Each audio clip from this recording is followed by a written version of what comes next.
भारत, जलवायु, वनस्पति तथा वन्य प्राणी।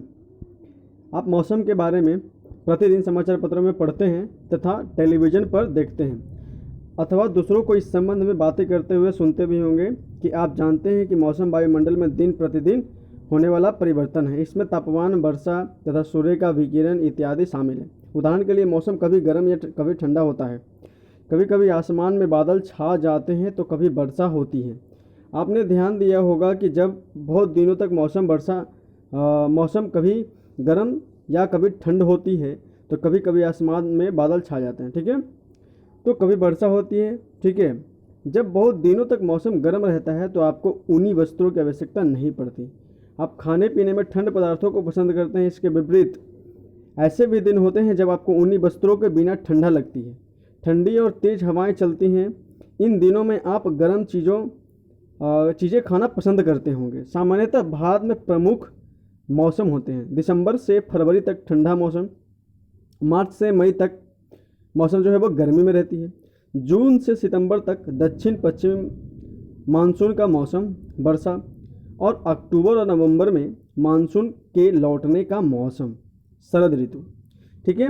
अब शीत ऋतु क्या होता है कि ठंडे मौसम में सूर्य की सीधे किरणें नहीं पड़ती, जिसके परिणाम स्वरूप उत्तर भारत का तापमान कम हो जाता है, ठीक है। सिंपल सी बात है, आपको दिखाता हूँ कि कब कब जो है सूर्य की सीधे किरणें भारत पर पड़ती है, ठीक है। ये रहा, और ये विषुवत रेखा, कर्क रेखा और मकर रेखा, ठीक है।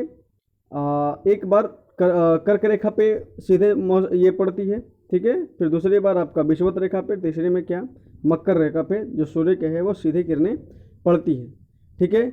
लेकिन अक्टूबर और नवंबर के टाइम में क्या होता है, ठीक है, कि उत्तर भारत में आपका मतलब यहाँ पर अगर सीधे किरणें पड़ेंगी तो उत्तर भारत में क्या होगा कि सीधे किरणें जो है मतलब सूरज की रोशनी का काफ़ी कम अफेक्ट पड़ता है, ठीक है, क्योंकि भारत विषुवत रेखा से ऊपर है और कर्क रेखा से भी थोड़ी सी ऊपर में है, ठीक है। जिसकी वजह से क्या होता है कि उत्तर भारत में सूर्य की सीधे किरणें नहीं पड़ती, ठीक है, जिसकी वजह से उत्तर भारत में क्या होता है, ठंडा होता है। ग्रीष्म ऋतु में, गर्मी के मौसम में सूर्य की किरणें अधिकतर सीधी पड़ती है, तापमान बहुत अधिक हो जाता है और दिन के समय गर्म एवं शुष्क पवन बहती है, जिसे लू कहा जाता है, ठीक है।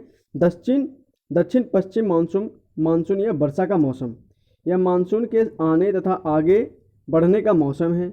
इस समय पवन बंगाल की खाड़ी, अरब सागर से स्थल की ओर बहती है। वे अपने साथ नमी भी लाती है। जब ये पवन पहाड़ों से टकराती है तब वर्षा होती है, ठीक है।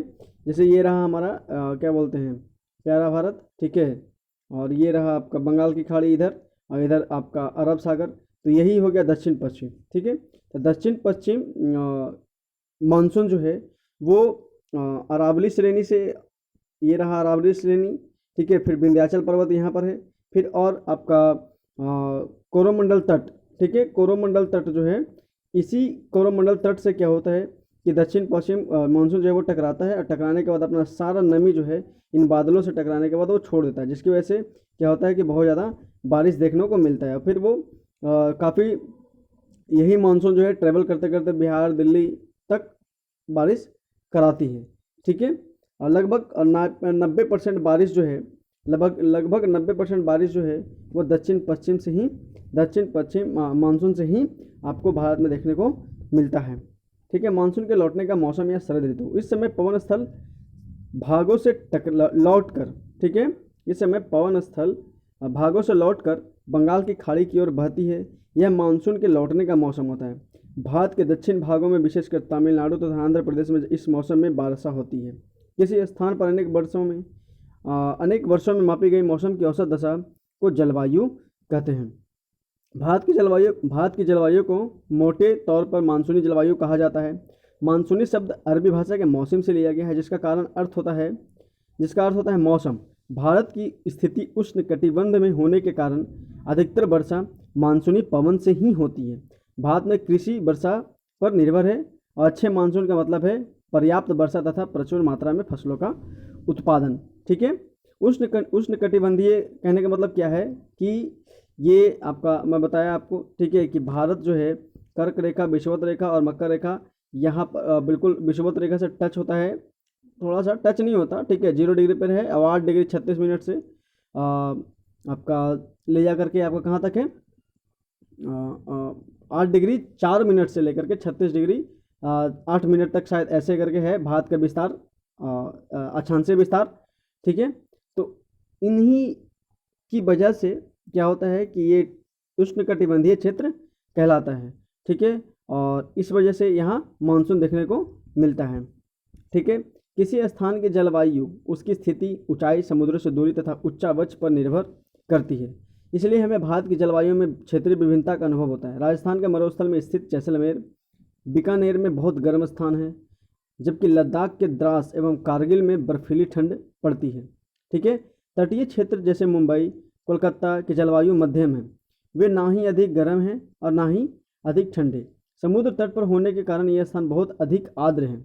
विश्व में सबसे अधिक वर्षा मेघालय में स्थित मासिनराम में होती है, जबकि किसी वर्ष राजस्थान के जैसलमेर में वर्षा होती ही नहीं है। तो कंडीशन है, क्योंकि जो विंध्याचल पर्वत है वो दक्षिण पश्चिम मानसून के बिल्कुल समानांतर हो जाती है, जिसकी वजह से वहाँ जो विंध्याचल पर्वत है उसी से मानसून जो है वो टकरा करके इधर की तरफ ही बारिश करा देती है, ठीक है।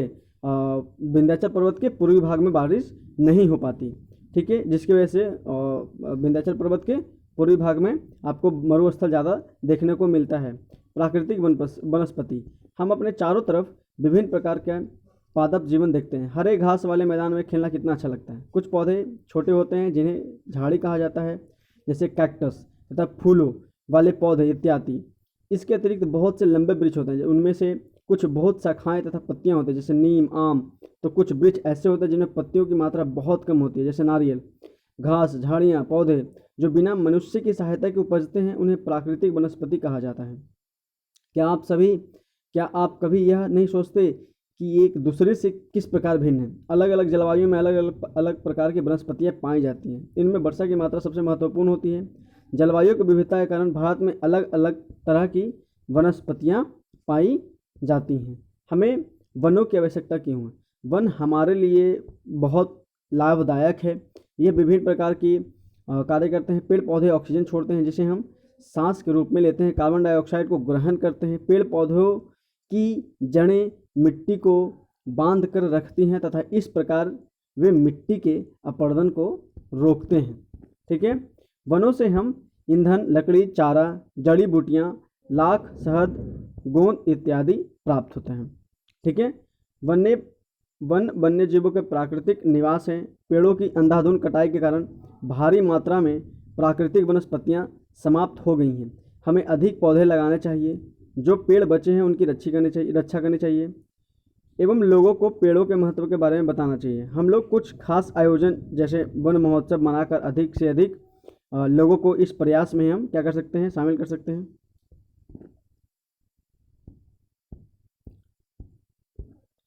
वन्य प्राणी, वन विभिन्न प्रकार के वन्य जीवों का निवास होता है। वनों में जंतुओं की हजारों प्रजातियां, बड़ी संख्या में विभिन्न प्रकार की सरीसृपों, उभयचरों, पक्षियों, स्तनधारियों, कीटों और कृमियों का निवास होता है, ठीक है। बाघ हमारा राष्ट्रीय पशु है। यह देश के विभिन्न भागों में पाया जाता है। गुजरात के गिर वन में एशियाई शेरों का निवास होता है। हाथी तथा एक सींग वाले गेंडे असम के जंगलों में घूमते हैं। हाथी केरल एवं कर्नाटक में भी मिलते हैं। ऊँट भारत के रेगिस्तान, जंगली गधा कच्छ के रण में पाए जाते हैं। कच्छ है कहाँ? तो कच्छ है राजस्थान में, ठीक है। विंध्याचल पर्वत के आसपास में कच्छ के रण में, कच्छ की खाड़ी आपका गुजरात और गुजरात, ये रहा आपका भारत का मैप,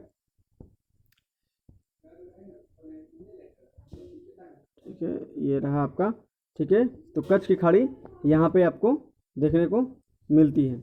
जंगली बकरी, हिम तेंदुआ, भालू इत्यादि हिमालय के क्षेत्र में पाए जाते हैं। इनके अतिरिक्त बहुत से दूसरे जानवर जैसे बंदर, भेड़िया, नीलगाय, चीतल इत्यादि भी हमारे देश में पाए जाते हैं। भारत में पक्षियों की भी ऐसी प्रचुरता है।